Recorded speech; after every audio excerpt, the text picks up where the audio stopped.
Welcome everybody to this new devlog about my vehicle journey. I'm still working on vehicles in Unreal Engine and trying to get them work. Today we will talk about a little bit about this muscle car. It's a free mesh from Sketchfab, so everyone who wants to use it as well can download it for free. Credits to the author here, he did an amazing job. I really like this model a lot. And yeah, what I'm trying to learn currently is how to create Raycast vehicles in Unreal Engine. And this is a very interesting topic because it does not use any components except the pawn and scene components from Unreal Engine to create this vehicle. It's done with the physics engine. And basically we just have four, so let me hide the mesh. We have four raycasts which are pointing down and trying to find the ground or the distance to the ground. And if I unpossess the vehicle, this is very interesting. You can see that the tires go down. Yeah, it's way too much. I need to work on the settings, sure. But as you see, they are compressing and uncompressing like a real vehicle. And how this works is basically, as I said, those four raycasts or line traces, it's called in Unreal Engine, which are pointing down. And then we apply a force upwards to the body mesh so that it's kind of flying or hovering above the ground. And then we apply the forces like the slipping and the forward torque with forces as well in this with the physics engine, sorry, and also the steering force. It's very interesting technique. I really like it a lot and I want to learn more about it. So yeah, as I said, it's completely written in C++ from scratch, and I will not show you the code today because to be honest, I don't understand yet fully the math behind it. I'm still learning stuff here, but I'm considering to create a tutorial for you guys so that you can develop this on your own as well with a little bit of C++ knowledge and a little bit, like Unreal Engine, that you know how to create blueprints and derive blueprints and so on, and work with the details panel to set the settings. And yeah, so we can drive forwards, to the side, backwards as well already. And if I press the B key, that's what we will cover in a few minutes, in a few seconds. How this works is you can hide the body mesh of the vehicle. And if I press the V key, we can also show the forces. So there are forces for applying backwards, forwards, and to the side, the blue ones. And yeah, in my view, this is very handy for debugging, where you can just press the B key to hide the stuff. And how this works is very amazing. I learned this technique from the Advanced Locomotion System, which is developed in C++, the Community Edition. So let me press the 11 key, F11 key, and we look here. It's just a actor component, and this one takes care about everything. Key bindings, and also drawing the forces or hiding the mesh, basically. And yeah, we will have a quick look at this one. This is very interesting. But at first, I forgot something. If you want to ship the game, you just remove this actor component and then all debug stuff is gone. And yeah, for that, I'm using a derived class, which is from the shipping class, basically. And as I said, forgot this as well.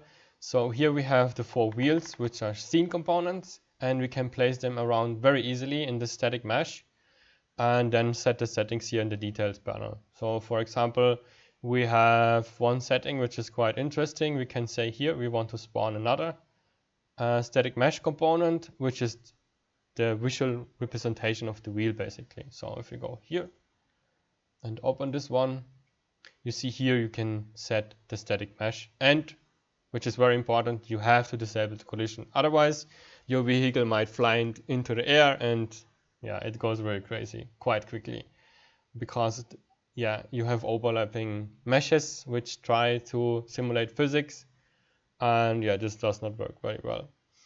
But yeah, let's go into the code a little bit and see how those debugging components work. So in begin play, we say we want to have a new object and it should be an input component. Then we say, oh yeah, it's attached to this component. So basically our physics scene component, which will simulate the tire friction, the rotation, and so on, all of this stuff.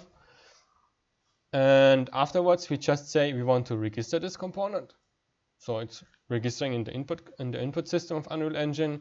Then we can set some settings which are exposed to blueprints, like if you want to block the input and the priority, and then the interesting part.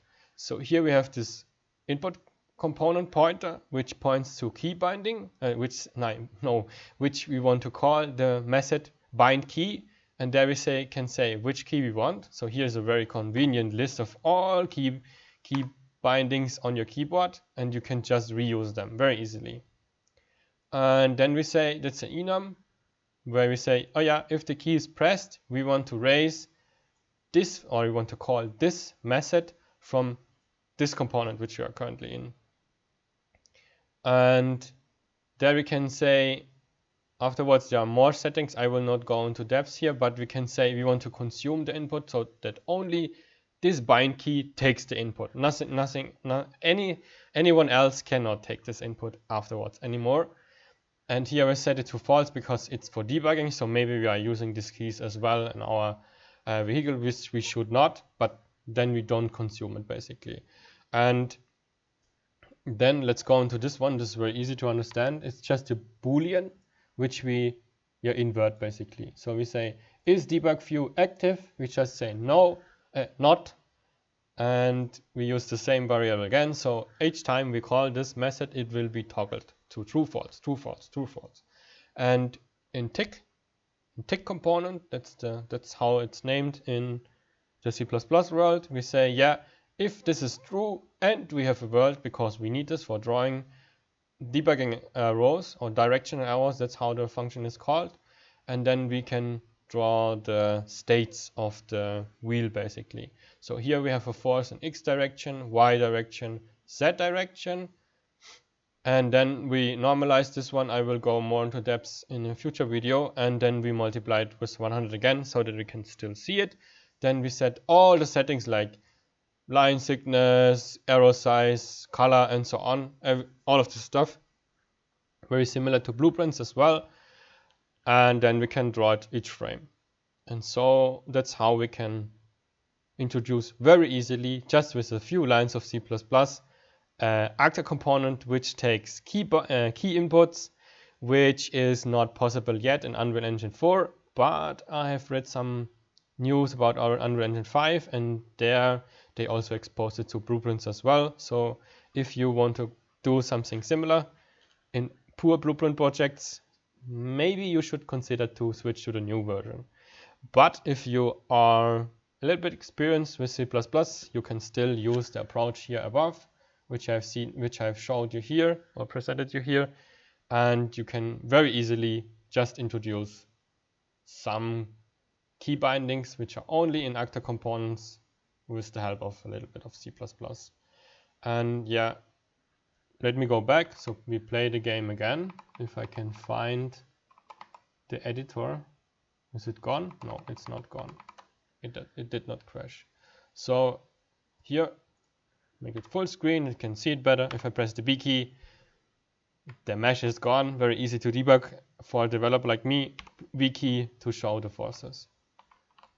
Yeah, I'm still working on stuff here and improve the system. So if I drive way too fast, the vehicle goes crazy. I don't know why yet.